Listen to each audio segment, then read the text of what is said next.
अरे जरा आमच्या नावाचा ध्यास लागतो तर शुद्धीत राहते.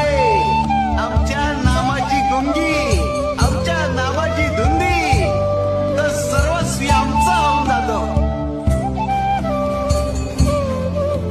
ज्याचे भाग्य चांगलं असेल त्याला आमच्या नामाचा छंद लागेल